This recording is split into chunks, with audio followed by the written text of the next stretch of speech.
Fadnavis मंत्रिमंडळामध्ये Pablo Escobar सामनातून टीका करण्यात आली आहे। पुणे सातारा जिल्ह्यामध्ये ड्रग्स माफिया महिला अत्याचाराचा थैमान माजलेला आहे या शब्दात सामनामधून टीका करण्यात आली आहे। सामनाच्या अग्रलेखातून सरकारवर टीका करण्यात आलेली आहे। काय म्हटलेले आहे सामनामध्ये पाहूयात। अजित पवार आणि एकनाथ शिंदे हे दोघांचेही पुणे आणि सातारा हे जिल्हे शेजारी शेजारी आहेत।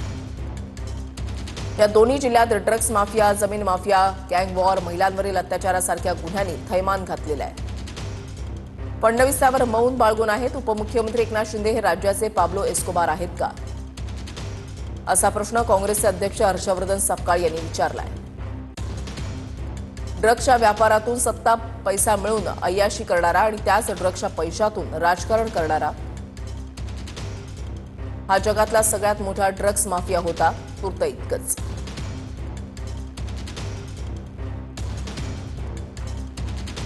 महापालिका निवडणुकांसाठी भरारी पथकं स्थापन करा, राज्य निवडणूक आयुक्तांचे हे आदेश आहेत। महानगरपालिका निवडणुकांच्या अनुषंगाने राज्य निवडणूक आयुक्त यांच्याकडून हे आदेश देण्यात आलेले आहेत की मनपा निवडणुकांसाठी भरारी पथकं स्थापन करा।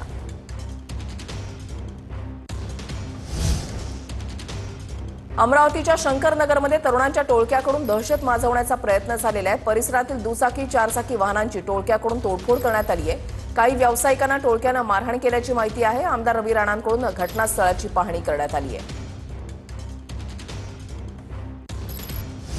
पवारांच्या एनसीपीचे आमदार बापू पठारेंच्या मुलाचा आज भाजपमध्ये प्रवेश होतोय।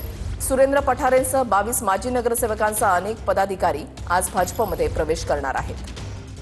पवारांच्या एनसीपीचे आमदार बापू पठारे यांच्या मुलाचा आज भाजपमध्ये प्रवेश होणार आहे। सुरेंद्र पठारेंसह 22 माजी नगरसेवकांसह अनेक पदाधिकारी आज भाजपमध्ये प्रवेश करतायत। आगामी निवडणुकांच्या अनुषंगानं पवारांच्या एनसीपीसाठी हा एक मोठा धक्का मानला जातोय। सुरेंद्र पठारेंसह 22 माजी नगरसेवकांसह अनेक पदाधिकारी आज भाजपमध्ये प्रवेश करतात। भाजपमध्ये विविध पक्षांमधून इन्कमिंग जे आहे ते सातत्यानं सुरूच आहे।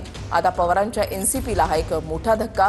पवारांच्या एनसीपीचे आमदार बापू पठारेंच्या मुलाचा आज भाजपमध्ये प्रवेश होतोय। सुरेंद्र पठारेंसह 22 माजी नगरसेवकांसह अनेक पदाधिकारी आज भाजपमध्ये प्रवेश करतील। सुरेंद्र पठारेंसह 22 माजी नगरसेवकांसह अनेक पदाधिकाऱ्यांचा आज भाजपमध्ये प्रवेश होतोय। मोठी बातमी, अंबरनाथमध्ये हजारोंच्या संख्येने बोगस मतदार। शिंदे सेनेने हे सर्व बोगस मतदार आणल्याचा भाजप आणि काँग्रेसचा आरोप। एका नेत्याच्या मंगल कार्यालयात एकाच ठिकाणी शेकडो महिला आढळल्या। काँग्रेस आणि भाजपच्या कार्यकर्त्यांनी हा प्रकार समोर आणला।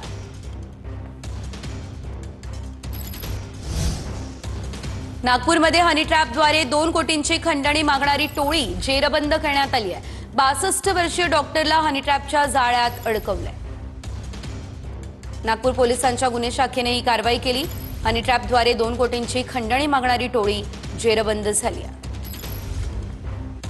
लगभग 13 आरोपी निष्पन्न हुआ है। उसमें 3 महिला आरोपी है, इसमें एक लेडीज पत्रकार है, एक जेंट्स पत्रकार है। उसमें उनको जो वीडियो क्लिप निकाली थी उसके ऊपर वो उनको एक्सटॉर्शन कर रहे थे कंप्लेनेंट को, और लगभग कंप्लेनेंट ने उनको 2 लाख रुपए दे दिए। कोई जो बाकी आरोपी 6 बाकी आरोपी है वो भी निष्पन्न हुए हैं। उनको जल्दी से जल्दी हम अरेस्ट करेंगे। नागपूरमध्ये टँक टॉवरच्या अपघातामध्ये 6 मजुरांचा मृत्यू झालेला आहे।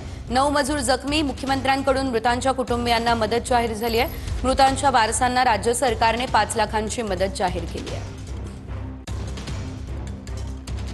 मुख्यमंत्री देवेंद्र फडणवीस काय म्हणताय? नागपूरच्या भुटीबोरी या ठिकाणी एका कंपनीत झालेल्या दुर्घटनेत 6 कामगारांचा मृत्यू झाला। ही घटना अतिशय दुर्दैवी आहे। या घटनेत 9 जण जखमी झाले, त्यांच्यावर उपचार सुरू आहेत। त्यांना लवकर बरं वाटावं अशी मी प्रार्थना करतो।